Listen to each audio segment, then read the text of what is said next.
la ñu soulevé à l'Assemblée di remercier aussi journalistes yi ci seen présence di wax ni la question elle est pertinente et en réalité da ngaa poser lu am solo bu ñu defee genèse affaire bi dinañ comprendre lan moo tax le premier ministre Ousmane Sonko def déclaration bi mu def bi ñu bëgg a jël ni moom moo indi coow li en 2021 bi ñuy def reconduire le premier ministre Amadou Ba, l'honorable député Guy Marius Sagna avait écrit une lettre similaire au premier ministre Amadou Ba ni ko yaa ngi bëgg a ñëw assemblée nationale di fi def déclaration de politique générale mënoo ko def parce que ñun de suñu règlement intérieur bi on avait supprimé les dispositions du premier ministre suite à sa suppression en 2019 te ba tey jii malgré li ñu leen demandé delloosiwuñu ko donc maa ngi lay bind bataaxal ni la bul ñëw assemblée nationale di fi def sa déclaration de politique générale parce que suñu règlement intérieur disposition yooyu nekku ci comme que Ousmane Sonko premier ministre Ousmane Sonko mu répété ko le même courrier donc y a pas de nouveauté mu jox ko le même courrier ni ko monsieur le premier ministre li ma bindoon en 2021 moom laay bindaat mënoo ñëw assemblée di fi def déclaration de politique générale ndax les dispositions yi ko encadré nekkul ci règlement intérieur donc y a rien de nouveau la question qu'on devait se poser li nga xam ne moo waroon a interpeller tous les Sénégalais mooy lan man mii j'ai été installé samedi le 29 man ak l'honorable député Samba Diouf on nous a remis dans le kit qu'on donne aux députés un règlement intérieur boo xam ni c'est censé nous guider ñun sur le travail parlementaire dans ce document qu'on nous a remis donc samedi 29 juin 2024 les articles 97 98 99 comme ni ko maître Babacar Ndiaye waxee ñu ngi ci figurer il faut que nit ñi comprendre donc le document qui circule qu'on nous a remis que le président de l'Assemblée a de son autorité édité et distribué aux députés est un document qui contient des dispositions yoo xam ni dañ ko abrogé te kenn delloosiwu ko ci il faut que nit ñi conscient de cela au sein de l'hémicycle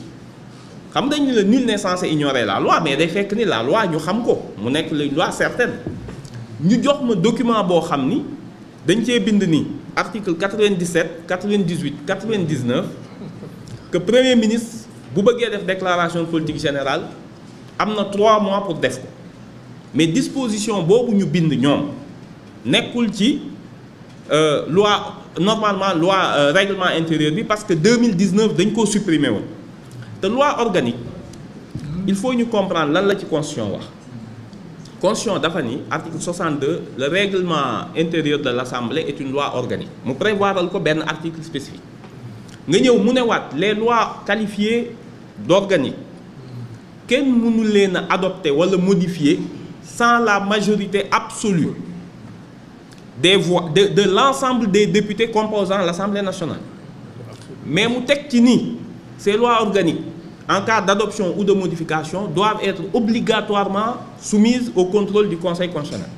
Il y a que le Conseil constitutionnel mooy déclarer que loi organique bii ngeen adopté ça respecte la Constitution avant ñu koy adopter donc loolu yëpp amul donc de quelle autorité et de quel droit le président de l'Assemblée en dépit des interpellations multiples yi ñu ko defoon que ce soit le député Mamadou Lamine Diallo bindu ko wax ko le député l'honorable député Guy Marius Sagna pourquoi moom réunirul Assemblée pour ñu modifier le règlement intérieur c'est la question qui devait nous occuper si au sein de l'Assemblée on peut se permettre libéralité boobu loolu c'est extrêmement grave ñoom comme qu'ils sont intelligents ils savent que amuñu réponse parce que interpellé nañ leen donc c'est depuis 2021 ñu ngi leen interpellé ñu ne xaaral ñu créer benn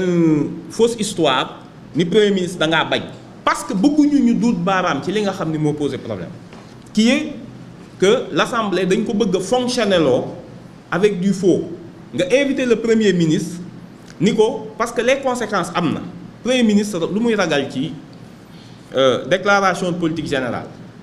dañ koy def motion de censure la motion de censure n'est pas liée à la déclaration de politique générale qu'est-ce qui est lié à la déclaration de politique générale c'est la question de confiance et c'est à la demande du premier ministre mooy poser la question de confiance l'Assemblée soxlawul motion de censure soxlawul déclaration politique générale heure bu nekk mën na ko def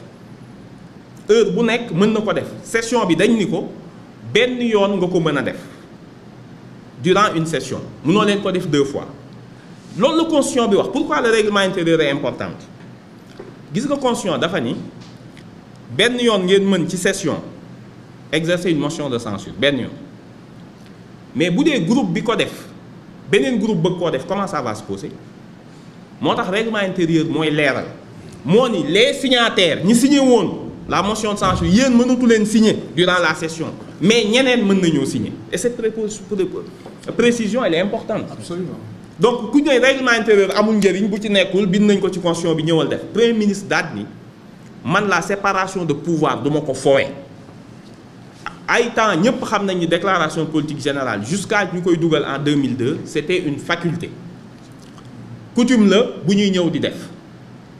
c'est pas posé à peine de sanction boo xoolee constitution bi doo ci fekk kuñ ni boo deful déclaration de patrimoine dañ lay def dara. Président Macky Sall deful déclaration de patrimoine am par exemple pourtant dañ ni le président nouvellement élu moom mu ne man je ne suis pas nouvellement élu je suis réélu te le mot réélection nekkul ci constitution bi le mot réélection parce que dafa ni le président chaque élection bu jotee da ngay déposer comme tous les candidats su doon réélection la am nañ say dossiers kon pourquoi ñu lay laajaat les mêmes dossiers da ngay déposer waat moom moo ko interpréter boppam.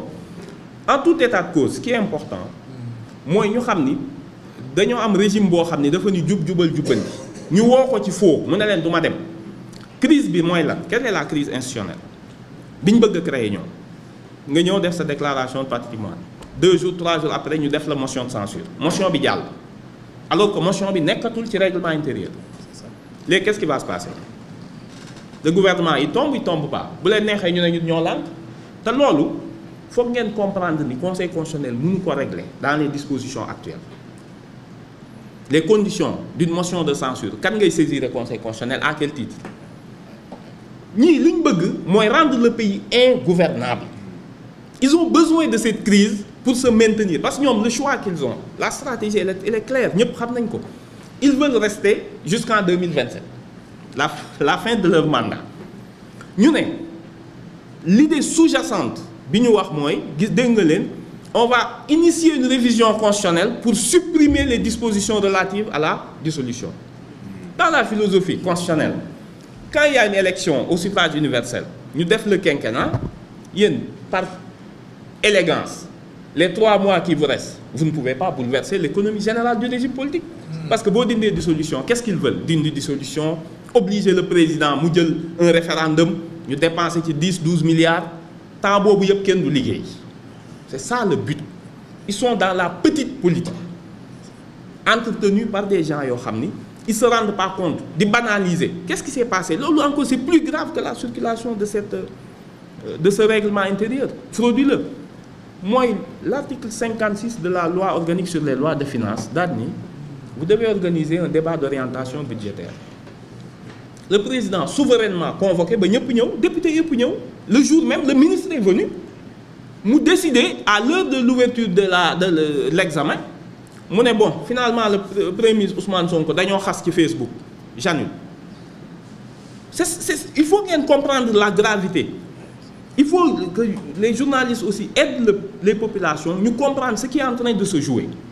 comment on peut violer une obligation constitutionnelle pour soi-disant répondre à des propos discourtois du Premier ministre tenus en dehors de l'Assemblée dans un acte qui ne lie pas l'Assemblée par ailleurs qui n'est pas intervenu dans les relations entre l'Assemblée et le Premier ministre wax naa ko ailleurs si conseil constitutionnel ni woon yéen waa assemblée dégg naa da ngeen ju jiiñ suñu yenn membres yi ni dañoo def corruption léegi man lu fi ñëw jugé tuma mer naa mais assemblée institution mën na ni damaa dégg lu ñu metti on viole la loi ba l'article 56 sur la loi organique sur la loi de finances muy le débat d'orientation budgétaire nii lañ ko ajourné sine die pour soi-disant protester contre des propos politiques le Premier ministre il est politique donc li mooy l'affaire règle mënoo def nit ki règlement motion de censure certes la constitution le prévoit mais les conditions d'encadrement ñoom moo nekk ci règlement intérieur bi Premier ministre li mu la wax dafa leer réintroduisez ces dispositions pour que je puisse me présenter à vous bu ngeen bëggee def seen motion de censure vous n'avez pas besoin d'une déclaration de politique générale c'est pas lié def leen ko bu leen neexee mais actuellement ñoom xam nañ ni mënuñu ko def moo tax le piège mooy ñu ajouter ko pousser peut-être gars yi ñu réviser ko pour ñu mën ko koo def empêcher le gouvernement ça va nous faire perdre encore une semaine ñu ngi ci mois de juillet le temps nga dàq gouvernement bi waddal ko gouvernement bi yéegaat premier ministre nommé waat leen et cetera ñu reprendre les dossiers ça nous fait perdre 15 jours ci période boo xam ni yaa ngi nawet bu 15 jours amee sans gouvernement kooku ñoom ça les arrange c'est comme ça qu'ils espèrent ressusciter après l'élection présidentielle bi wane les rapports de force ñu ne ñun le peu de temps qui nous reste on va organiser notre survie et notre survie mooy différer le plus longtemps possible se donner les moyens juridiques pour différer le plus longtemps possible la possibilité de retourner au peuple pour à la suite d'une dissolution lii rek moo ci nekk à l'Assemblée. Maintenant la question essentielle qu'on doit poser au président qui peut répondre devant la justice encore une fois parce que la session est fermée on dit juste que l'immunité mënuñu ko arrêter parce qu'on n'est pas en session mais il peut être entendu par le procureur il peut être entendu te dafay dem parce que on n'est pas en session il peut pas être mis en garde à vue ou arrêté ou quoi que ce soit mais il peut être entendu il faut procureur woo ko ni ko yow lii ngay jox député yi mais les articles yii modifiés en plus parce que bi ñu supprimer les articles 97 98 99 DPG déclaration de politique générale question de confiance ak motion de censure bi ñu ko supprimer dañ ko affecté woon à l'examen la commission d'examen des lois de kii article yooyu moom mu supprimer leen sur les finances publiques d'évaluation des finances publiques nga def leen ay bis dugalaat 97 bi de ton plein droit alors que dans le texte 98 ça parle de la commission d'évaluation des finances publiques yow nga dindi ko def ko bis dugalaat 98 dem 99 dindi ba fa nekk def ko bis est-ce que un texte de loi de cette nature mën nañoo bàyyi mu jàll et on demande pourquoi ils ont agi ainsi alors qu'ils avaient une majorité pour changer le règlement intérieur et depuis plusieurs années quand même et malgré les interpellations par ailleurs du député Mamadou Lamine Diallo et de Guy Marius Sagna lii mooy le fond du dossier lii kese moo fi nekk comment organiser leur survie par ces temps yi nga xam ni après leur débâcle à l'élection présidentielle nan la ñuy def ba saboter l'action du gouvernement créer ay crises institutionnelles artificielles créer ay crises dëkk bi pour ñoom tant que bu nekkee crise ba ñu entraver le déroulement du programme qui est rapide pour ñoom parce que affaire dalee na bett xam nga penser que gars yi bu ñu ñëwee pendant les 3 mois ay cacophonie cafouillage ngay dégg ñi xamuñu fu ñu jëm ñu jékki-jékki gis tuurul en plus nekk boulevard comme sur autoroute ñu ne non dañ ci def péage et le péage mooy lan créer ces petites crises là pour entraver l'action du gouvernement donc bu ko ñëpp comprendre noonu rek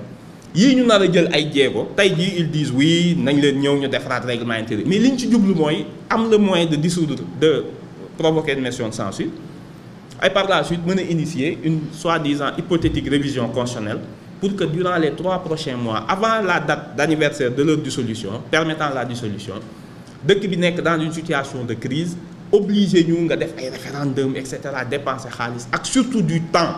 pour retarder le plus longtemps possible réforme yi nga xam ni le gouvernement l'a initié et que toute la population et la communauté internationale constaté ni ñii ñu doon wax ce sont des jeunes sans expérience en réalité am nañ une feuille de route xam nañ fi ñu jëm et les actes qu'ils ont posés jusqu'à présent montrent que li ñu digoon Sénégalais dinañ ko atteindre bientôt voilà merci.